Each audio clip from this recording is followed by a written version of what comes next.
हम लोग SST chapter 5 का बचा हुआ भाग पढ़ेंगे। ओके,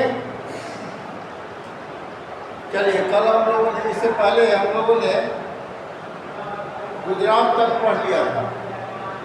आज हम लोग दामन and Diu and Dadar and Nagar हवेली के बारे में पढ़ेंगे। दामन and Diu and Dadra and Nagar हवेली। देखिए, दामन और दीव तथा दादरा एंड नागर हवेली, ये पहले दोनों अलग अलग केंद्र शासित प्रदेश थे, दोनों अलग अलग यूनियन टेरिटरीज थे। लेकिन दिसंबर 2019 में पार्लियामेंट के द्वारा एक एक्ट पास किया गया। पार्लियामेंट के द्वारा एक एक्ट पास किया गया जिसे union territories act, merger of union territories act 2019 नाम दिया गया। और इस एक्ट के तहत दादर और नागर हवेली तथा दामन और दीव को, जो पहले अलग अलग यूनियन टेरिटरीज थे, मिलाकर एक कर दिया गया, यानी उन्हें मर्ज कर दिया गया। Okay,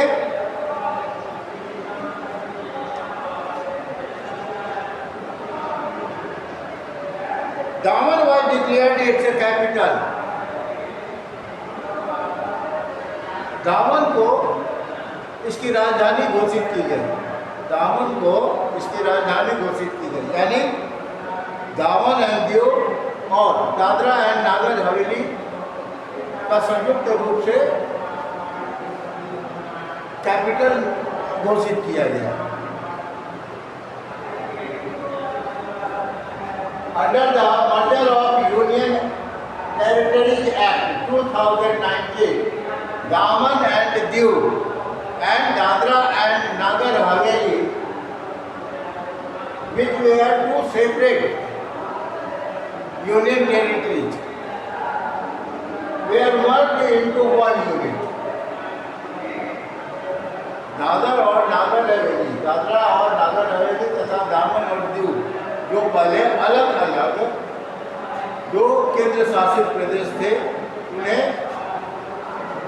merger of union act territories act 2019, जो 26 जनवरी 2020 को लागू हुआ, के अंतर्गत मर्ज करके एक यूनिट में बदल दिया गया और दामन को इसका राजधानी घोषित किया गया। Daman and Diu is located to the south of Gujarat. Daman और दीव गुजरात के दक्षिण में स्थित है। दामन और दीव गुजरात के दक्षिण में स्थित है।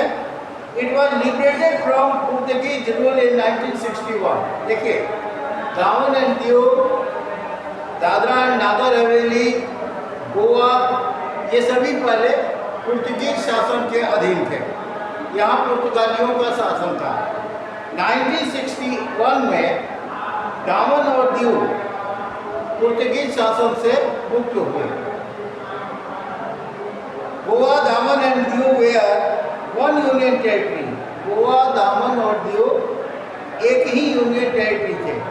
गोवा बाद में 1987 में एक अलग राज्य बन गया।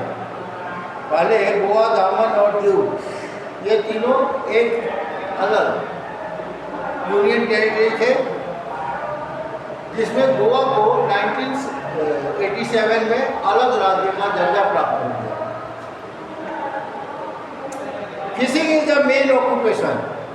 अब आइए ऑक्यूपेशन, फिशिंग यानी कि मछलियां पकड़ना यहाँ के लोगों का सबसे प्रमुख पेशा है। Gujarati and Marathi are the main languages.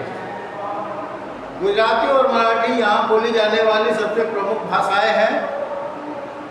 Devka beach and Nagoa beach are the main tourist place. Devka beach और नागोआ बीच यहाँ के सबसे प्रमुख टूरिस्ट प्लेस यानी पर्यटक स्थल है। बहुत से लोग जो है सो के यहाँ आते हैं।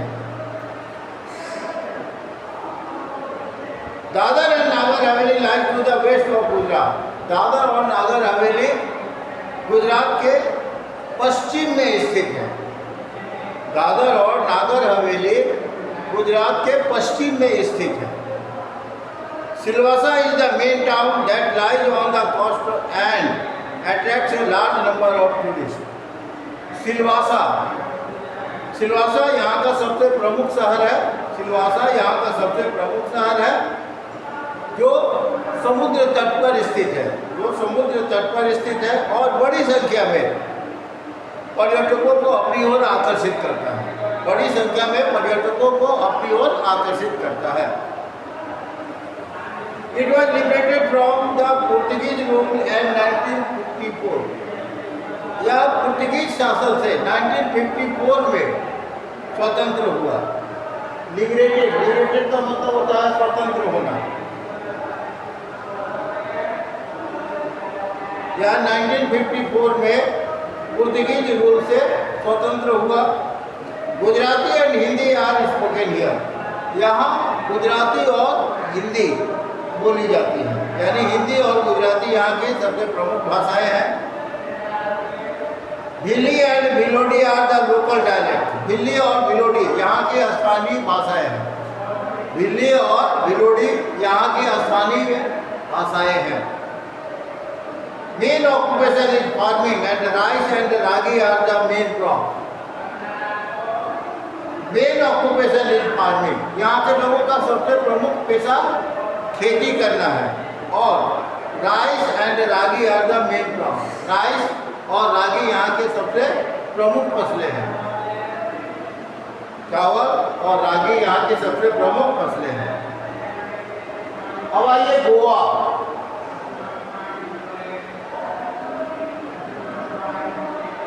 Goa is located on the Konkan coast. Goa Konkan coast पर स्थित है। गोवा कोंकण कोस्ट पर स्थित है। इससे पहले आपको बताया गया था ना, इससे पहले आपको पढ़ाया गया था वेस्टर्न कोस्टल प्लेन को 3 भागों में बांटा गया है, गुजरात कोस्ट, कोंकण कोस्ट और मालाबार कोस्ट। तो गोवा कोंकण कोस्ट पर स्थित है। 82 was under Portuguese rule till 1961। यह भी 1961 तक, यानी गोवा भी 1961 तक पुर्तगीज शासन के अधीन था। गोवा भी 1961 तक पुर्तगीज शासन के अधीन था, यानी यहाँ पुर्तगालियों का शासन था, जो पुर्तगाल के रहने वाले थे। It became a state in 1987। 1987 में यह एक राज्य बना। 1987 में यह एक राज्य घोषित हुआ। The capital of the state is Panaji. Panaji इस राज्य की राजधानी है, यानी गोवा की राजधानी क्या है? Panaji. Panaji is the capital of Goa. River flowing here are Mandovi, Chapora and Betul. यहाँ बहने वाली नदियाँ हैं मांडवी, चपड़ा और बेतुल। मांडवी, चपड़ा और बेतुल यहाँ की बहने वाली प्रमुख नदियाँ हैं। Fishing is the main occupation. अब आइए ऑक्यूपेशन। फिशिंग, समुद्र के किनारे स्थित होने के कारण यहाँ के लोगों का सबसे प्रमुख पेशा क्या है? मछलियाँ पकड़ना। Paddy, ragi, cashew and coconut are the main crop. Paddy यानी कि धान, रागी, काजू और नारियल, कोकोनट यहाँ के प्रमुख फसलें हैं। The state is rich in iron ore. इस राज्य में आयरन ओर यानी लोहे के अयस्क की अधिकता है। प्रचुर मात्रा में यहाँ लोहे के अयस्क पाए जाते हैं, जिनसे लोहे का निष्कासन होता है। Konkani and Marathi are the main languages. Konkani और मराठी यहाँ की प्रमुख भाषाएं हैं। कोंकणी और मराठी यहाँ की प्रमुख भाषाएं हैं। Portuguese is also spoken here. अब जैसे कि आप जानते हैं कि यह पहले पुर्तगीज शासन के अधीन था, इसलिए बहुत सारे लोग जो है सो आज भी पुर्तगीज भाषा बोलते हैं। Portuguese is also spoken here. Portuguese भाषा भी यहाँ बोली जाती है। Main festival celebrated here are Christmas, Diwali, Navratri and Ganesh Chaturthi. यहाँ मनाए जाने वाले प्रमुख त्यौहार हैं क्रिसमस, दिवाली, नवरात्रि तथा गणेश चतुर्थी। क्रिसमस, दिवाली, नवरात्रि तथा गणेश चतुर्थी यहाँ मनाए जाने वाले प्रमुख त्यौहार हैं।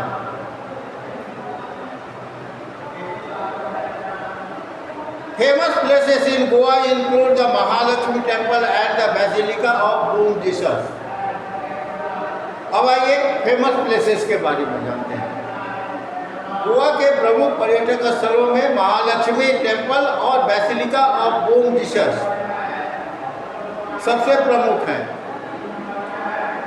Vasco da Gama is the largest city and Mormugao is the main harbour.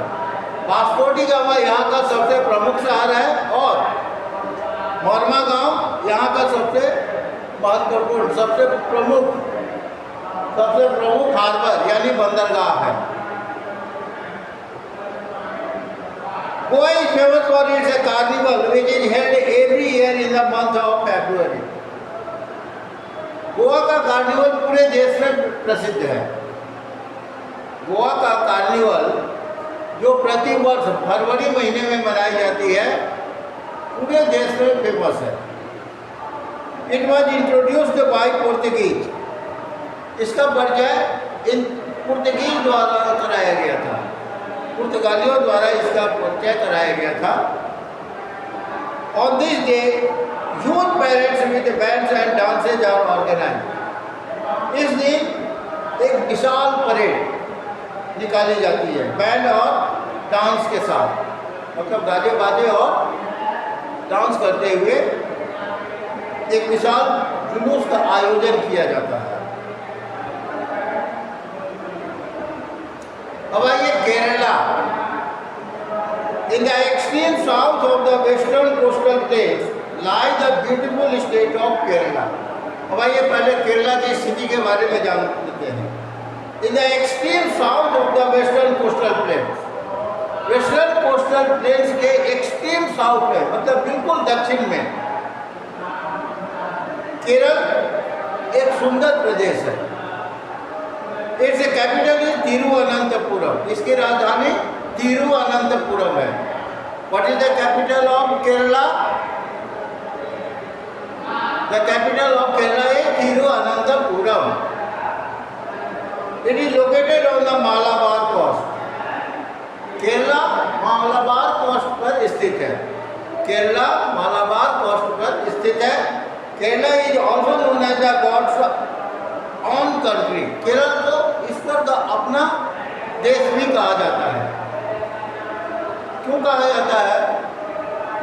ऐसा माना जाता है कि it is the home of Lord Ayyappa.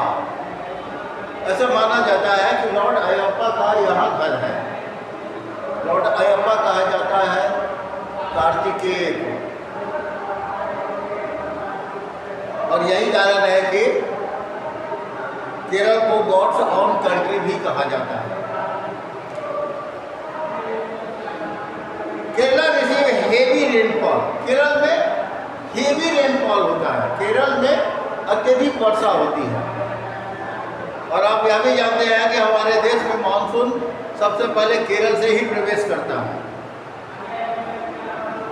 The weather is moderate, neither too hot not too cold. यहाँ का वेदर जो है वो मॉडरेट रहता है। मॉडरेट कहने का अर्थ होता है न अत्यधिक गर्म और न ही अधिक ठंडा, न अधिक गर्म और न अधिक ठंडा।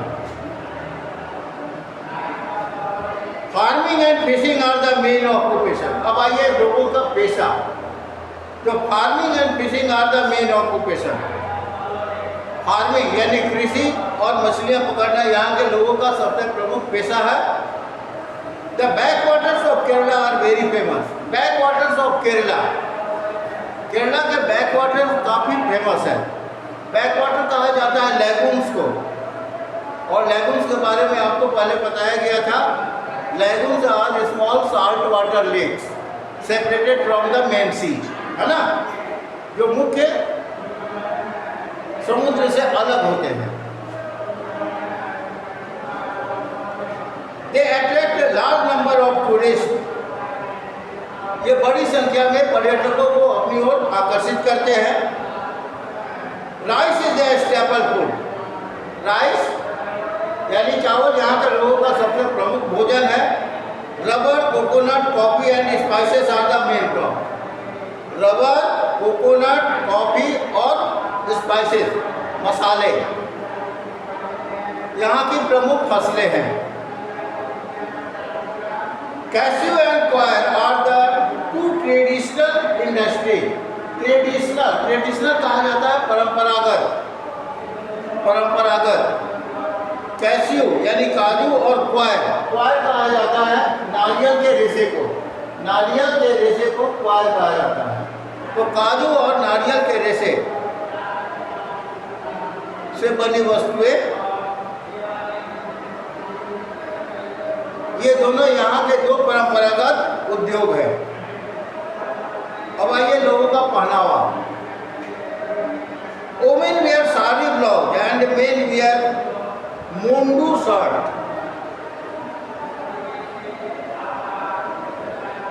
महिलाएं साड़ी ब्लाउज पहनती हैं जबकि पुरुष मुंडू शर्ट पहनते हैं। शर्ट तो ठीक है, मुंडू क्या है? मुंडू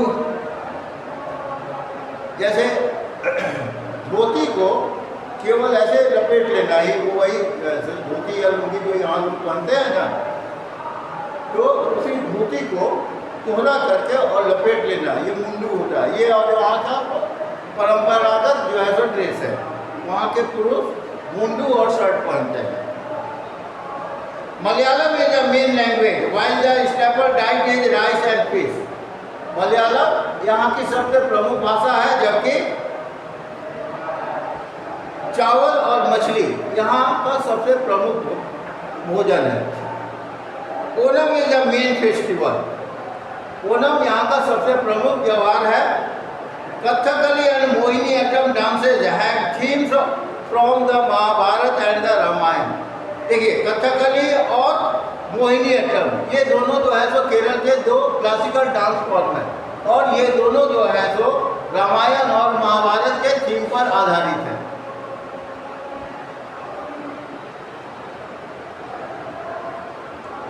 Sabarimala, the abode of Lord Ayappa, is famous pilgrimage destination. Sabarimala जिसे लॉर्ड अयप्पा का घर कहा जाता है, अभी बताया ना, लॉर्ड अयप्पा कहा जाता है कार्तिकेय भगवान को। तो Sabarimala, the abode of Lord Ayappa, is a famous pilgrimage destination. Sabarimala जो लॉर्ड अयप्पा का घर है, यहाँ का एक प्रमुख और फेमस पिलग्रिमेज डेस्टिनेशन है, यानी तीर्थ स्थल है। Kochi and Kozhikode are two major cities. Kochi और कोझिकोड यहाँ के दो प्रमुख शहर हैं। Kovalam beach is an important tourist place. Kovalam beach यहाँ का एक महत्वपूर्ण टूरिस्ट प्लेस है, यानी पर्यटक स्थल है। Kerala is a land of reverse and back waters. Kerala को नदियों और बैक वाटर्स का राज्य कहा जाता है। केरल को नदियों और बैक वाटर की भूमि कहा जाता है। Snake boat races are a speciality of the state. प्रतिवर्ष ओणम के अवसर पर यहाँ स्नेक बोट का आयोजन किया जाता है। बहुत सारे लोग जो है इसमें भाग लेते हैं।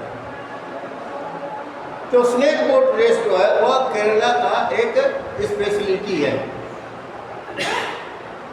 Kerala is the only state in India which has an almost 100% literacy rate.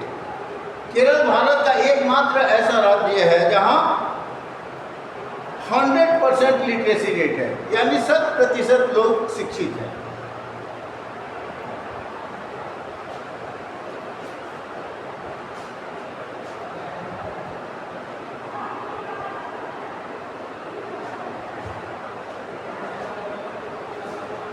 बस बच्चों आज इतना तक ही रहने दीजिए, नोट कर लीजिए homework.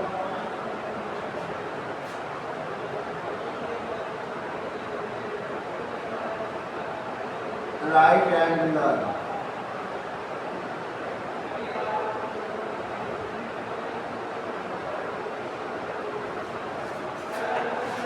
Right and learn CW।